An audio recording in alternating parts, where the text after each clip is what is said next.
Hi అండి, నేను ఇక్కడ గారెలు చేస్తున్నాను. దానికి కావాల్సింది 2 పచ్చిమిరపకాయలు, అలాగే ఒక చిన్న అల్లం ముక్క, ఒక ఉల్లిపాయని కచ్చిపిచ్చిగా ఇట్లా గ్రైండింగ్ చేసుకుని పక్కన పెట్టేసుకుందామండి. ఇప్పుడు పెద్ద జార్ తీసుకుని దాంట్లో మినపప్పు అండి 1 గ్లాసు నానబెట్టుకున్నాను.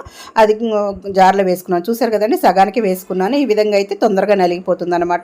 ముందుగా గ్రైండింగ్ చేసి పెట్టుకున్న అల్లం, పచ్చిమిరపకాయలు, ఉల్లిపాయ ఆ పేస్ట్ వేసేసుకుందామండి. అలాగే కొత్తిమీర, కరివేపాకు సన్నగా కట్ చేసి వేసుకున్నాను. తగినంత సాల్ట్ కూడా వేసుకొని చక్కగా ఇలా ఈ విధంగా కలుపుకోవాలండి. కలుపుకొని పక్కన పెట్టేసుకుందాము. ఇక్కడ చూసారు కదండి, ఒక కవర్ తీసుకున్నాను. ఆ కవర్లో కొంచెం నీళ్ళు అద్దుకొని చేతికి ఇదిగోండి ఈ విధంగా కొంచెం తీసుకొని గారెల పిండి ఇదిగో చూసారు కదండి, ఈ విధంగా స్ప్రెడ్ చేసుకొని హోల్ పెట్టుకొని ఇట్లా తీసేస్తే త్వరగా వచ్చేస్తుందండి. చూసారు, ఈజీనేనండి. చూసారు కదా, చేతిలోకి ఊడొచ్చేసింది అనమాట. ఇప్పుడు ఆయిల్ వేడైన తర్వాత ఒక్కొక్కటి ఇదే విధంగా వేసేసుకుందామండి.